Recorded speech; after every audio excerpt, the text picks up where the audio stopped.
किसी भी सभ्य समाज की पहचान उसकी ऊंची इमारतों से नहीं होती। उसकी पहचान इस बात से होती है कि उसकी बेटियां कितनी सुरक्षित है। लेकिन जब एक बेटी परीक्षा देकर घर लौटते वक्त भी सुरक्षित ना हो, तो समझ लीजिए कि सवाल सिर्फ अपराध का नहीं है, पूरे सिस्टम का है। नमस्कार, मैं हूं स्नेहा और आप देख रहे हैं मगही न्यूज। आज का हमारा सवाल है, क्या बिहार में कानून का राज खत्म हो गया है? क्योंकि आज की कहानी किसी नेता से नहीं, किसी चुनाव से नहीं, एक बेटी से शुरू होती है। वह कॉलेज गई थी, परीक्षा देकर साइकिल से अपने घर लौट रही थी।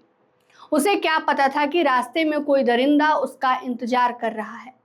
आरोप है कि करंडे थाना क्षेत्र के रहने वाले अजय यादव ने उसका पीछा किया, साइकिल में धक्का मारा और उसे जबरन झाड़ियों में घसीट कर ले गया। उसके साथ दुष्कर्म किया, फिर जान से मारने की कोशिश भी की। बताया जाता है कि कुछ राहगीरों की नज़र सड़क किनारे पड़ी साइकिल पर लगी।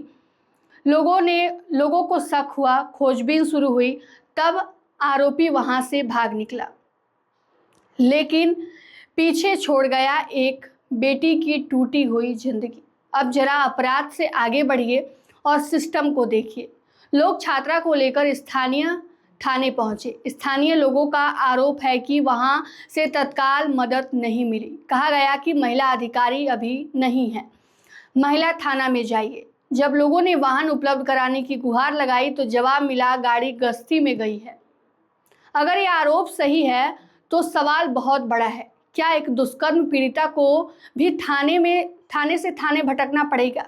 क्या कानून की पहली जिम्मेदारी पीड़िता की मदद करना नहीं है? लेकिन सबसे दर्दनाक तस्वीर अभी बाकी थी। वह बेटी जिसके साथ इतना बड़ा अपराध हुआ, उसे अपने ही गांव में हाथ जोड़ जोड़ कर घूमना पड़ा।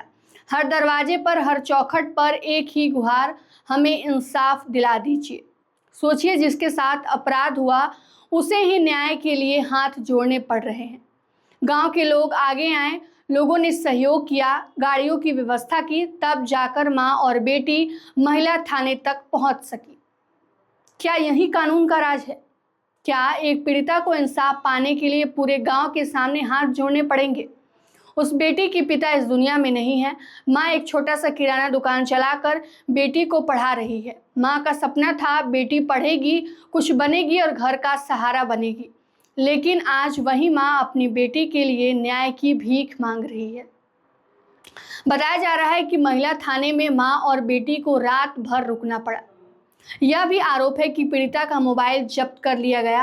अगर ऐसा हुआ तो उसकी भी निष्पक्ष जांच होनी चाहिए, क्योंकि न्यायालय का मतलब सिर्फ एफआईआर दर्ज कराना नहीं होता, पीड़िता के साथ सम्मानजनक व्यवहार भी है। अब सबसे बड़ा सवाल, बिहार में आखिर क्या हो रहा है? जिस साइकिल को कभी बेटियों के सपनों के पंख कहा गया, क्या वही रास्ता आज उसके लिए डर का रास्ता बन जा रहा है? सरकार ने बेटियों को स्कूल पहुंचाने के लिए साइकिल दी, यह अच्छी पहल थी, लेकिन अगर वही बेटी रास्ते में सुरक्षित नहीं है तो सिर्फ साइकिल से क्या होगा? सुरक्षा कौन देगा? आज सवाल मुख्यमंत्री सम्राट चौधरी से भी है। जवनिया के कटाव पीड़ितों की लड़ाई लड़ने वाले भरत तिवारी पर आपकी पुलिस ने बेहद तेजी से कार्रवाई की। आज जनता पूछ रही है, क्या इस मामले में भी उतनी ही तेजी से कार्रवाई की जाएगी? क्या आरोपी अजय यादव की गिरफ्तारी के लिए पुलिस उसी तत्परता से काम करेगी?